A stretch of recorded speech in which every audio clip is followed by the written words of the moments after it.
Good evening, everybody. We're going to get started in a moment. So if you could please find your seat for a speech, that would be appreciated. Just one last thing. That was a 10 comes. People having something late. Which chest? Let's see, really excited to be here today.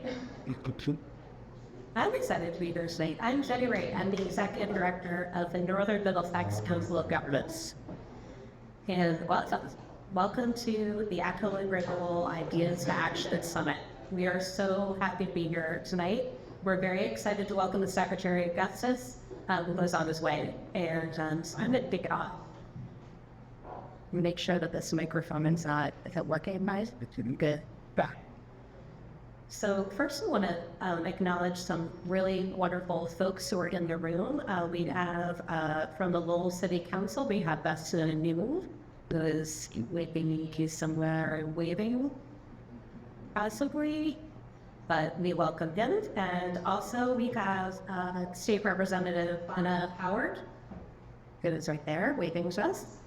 Representative, thank you for being here tonight. We also have upcoming Representative Robbie Elliott, who is not here just yet, but is on his way. And then newly elected State Representative Tara Bowie.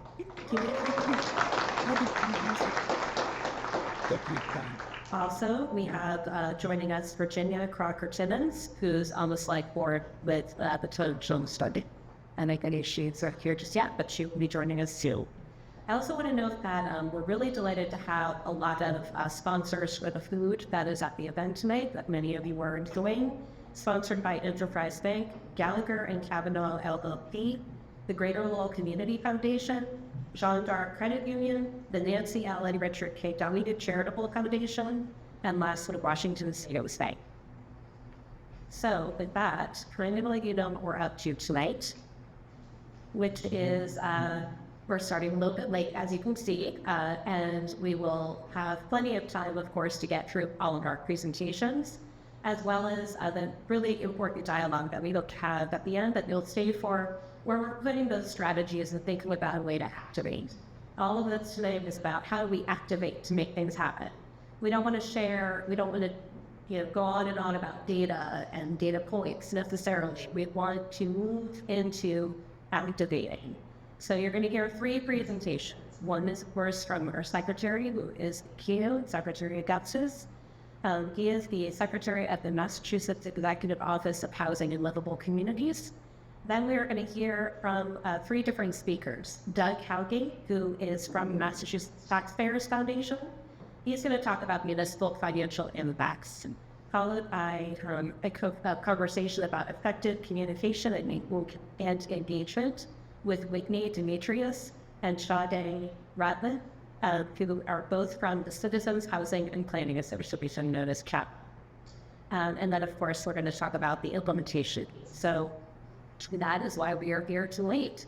And with that, tell you a little bit about NMCOG. How many of you are very familiar with NMCOG? Nobody. Most of you are. Okay, great.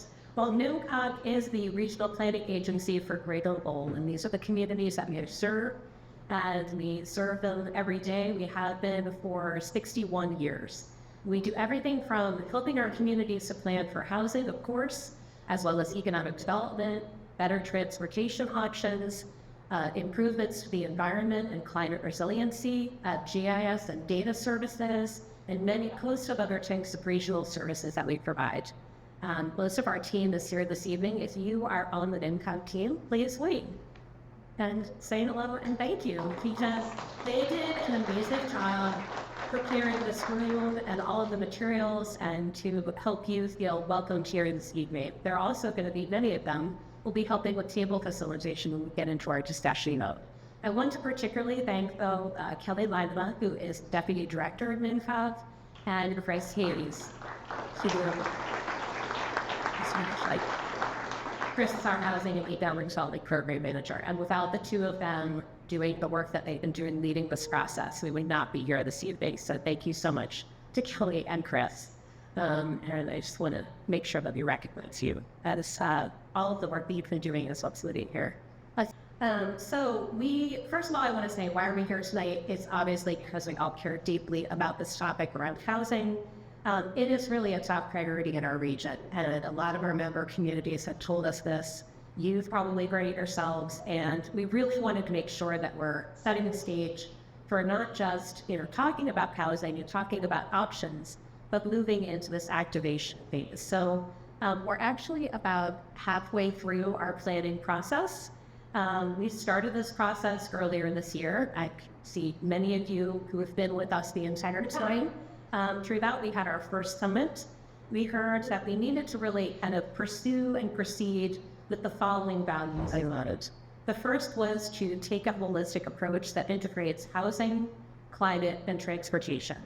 Next, we wanted to figure out if there are measurable and specific, setting a specific data-informed target for the number of new homes that are needed, to also motivate more people, and particularly younger adults, to participate in these types of housing discussions, and supporting new housing meetings, meaning that when housing is being discussed in communities, we want to make sure that there are many voices who are participating in that discussion, not the folks who tend to turn out to meetings. But not just to those meetings. We want people to participate in these discussions, talking to their neighbors, talking to their friends, talking about this when they go to places in their community and meet people. We want people to engage broadly in this because that's how it's frankly part of activation. Things don't just happen, well, they do happen at select board meetings. They do happen at city council meetings, but a whole lot of things happen before those meetings occur. So we want you to be activated and engaged. We also want to continue with educating and informing people and also demystifying issues around housing production, from supportive and affordable housing to market rate housing. We're talking about all types in this conversation. And also, lastly, addressing the needs of our most vulnerable populations. This is particularly acute in Greater Lowell, particularly those unhoused and individuals and families. So we developed 6 goals, which are actually on a handout that should be right in front of you on the table. It looks like a program, but if you flip it to the back page, you'll see those 6 goals. These were devised at our June Housing Summit. And during those months, we've also been working with the University of Massachusetts Donahue Institute, which has been a really helpful component to this entire project and process, as they are very expert in data analysis and data collection, and helping us also synthesize that information to inform strategy development, to identify where there's issues and where there could be our solutions.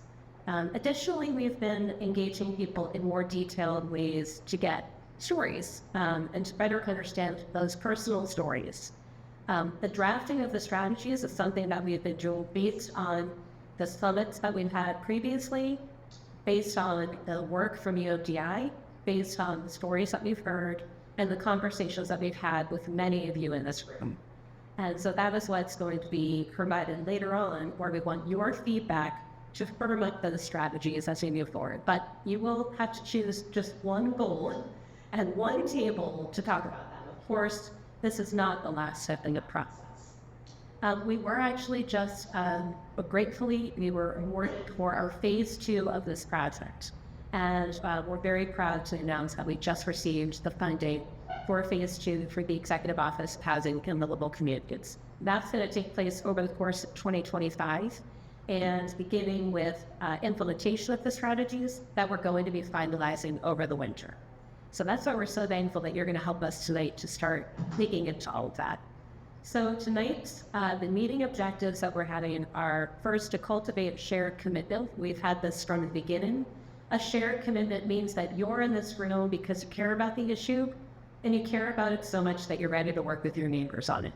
So we want you to feel that commitment and that community in making things happen. And by community, it's not just your own community where you live in. The community is Greater Lowell, because the lines are just lines. We're all together in trying to solve this issue. To provide the information that you requested related to municipal impacts and future engagement, which is why we had the line of the speakers this evening. To also kick off what we are calling a storytelling campaign. And then, of course, to discuss those really important strategies.